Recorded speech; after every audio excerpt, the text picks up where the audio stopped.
We are working in one of Costa Rica's last wild places. I dare say almost one of the Earth's last wild places.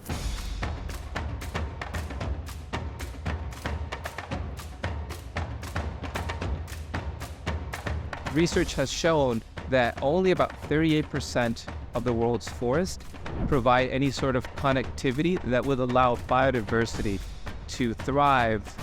Connectivity is going to be key to give biodiversity a chance to adapt to climate change. As the climate warms, populations of different species, including trees, are going to need to move somewhere. Costa Rica, in the OSA Peninsula, we are pretty much at sea level, but if you follow the peninsula up and towards the mainland, you start going up into what we like to call the highlands. Behind me, you can see International Park La Amistad, which is shared between Costa Rica and Panama. It's the largest patch of forest in Central America, and our project is called Reef. The idea is that we can connect that park to another jewel of Latin America, which is Corcovado at the OSA Peninsula. The idea is to connect all the landscape through a restoration network, which is currently formed for over 200 farmers that we work locally with them to improve their agricultural practices and to restore the landscape so these beautiful forests are more permeable for biodiversity. For us, in this project, tree planting is key. Ridge to reef. For biodiversity, trees and flora in general are going to be key to establishing that connectivity. It'll probably take us at least about 3 million trees or so to plant along these properties. We are bringing the expertise of different forest practitioners to identify what are the best restoration practices that we need to apply to be successful across all this altitudinal gradient. Entonces, nosotros hacemos parte de esa parte Reef del proyecto. Este árbol fue sembrado en el 2021 y ya estamos actualmente en el 2023 y está como más alto que yo.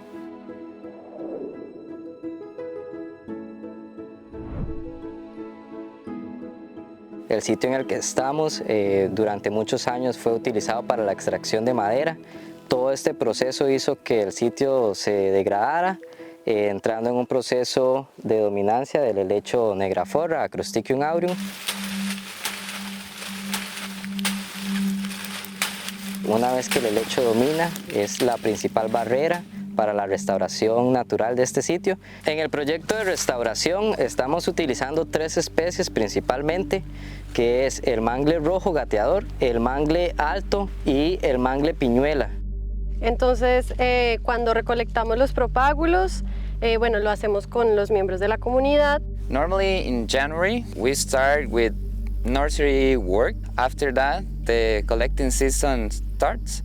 So everybody's on the field collecting seed and seedlings. In all the ecosystems we can find around the highlands and lowlands. After that, we start with the planting season. When the peak of the planting season comes down, everybody come back to the field doing the maintenance of all the trees we planted. Our project has an holistic concept, so we try to tackle all the elements that are part of biodiversity, which is a very complex task.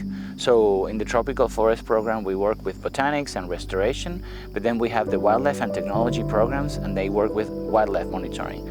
So we have been setting these permanent plots in a sample of farms we're working on, and not only to monitor how the trees are doing, but also how nature is doing.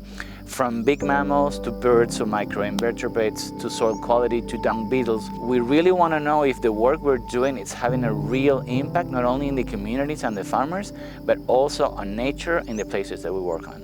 This tree you can see here is Anochroma pyramidale, balsa.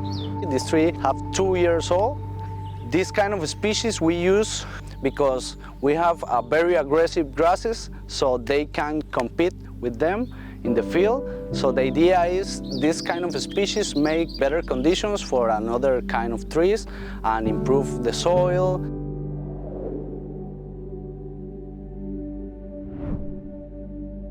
We are in the tropics, in the humid tropics.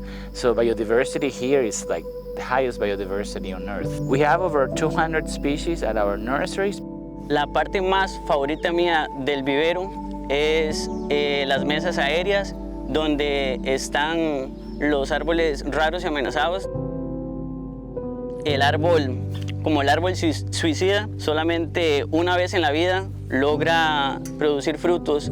Después de que él florea y produce frutos, el árbol seca y muere.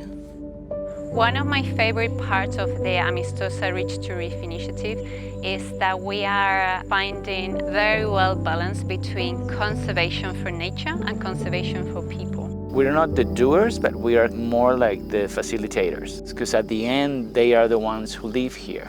So it's important that this has like a long-term effect.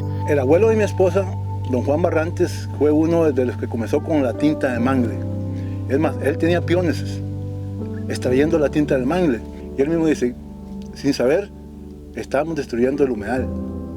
Dice, donde antes era mangle, palos enormes, hoy hay negraforra. Nosotros, mi familia y yo, siempre hemos velado por la naturaleza, siempre nos ha gustado cuidar el ambiente. Ahí ese es el sentimiento de que yo trato de dejar hoy para que el día de mañana mis nietos vean lo que hizo su abuelo. Venir de la zona nos ha facilitado porque son los vecinos que conocemos y los cuales nos han preguntado qué trabajo hacen ustedes y nosotros les contestamos que reforestar y ellos se interesan y nos dicen quiero restaurar un área de río que tengo a la par del ganado, entonces la volvemos una zona habitable para otras especies de animales que tal vez no tenían ese hábitat. An important part of this restoration effort is obviously to monitor the impact that our actions on the ground are having on those forests that we are restoring.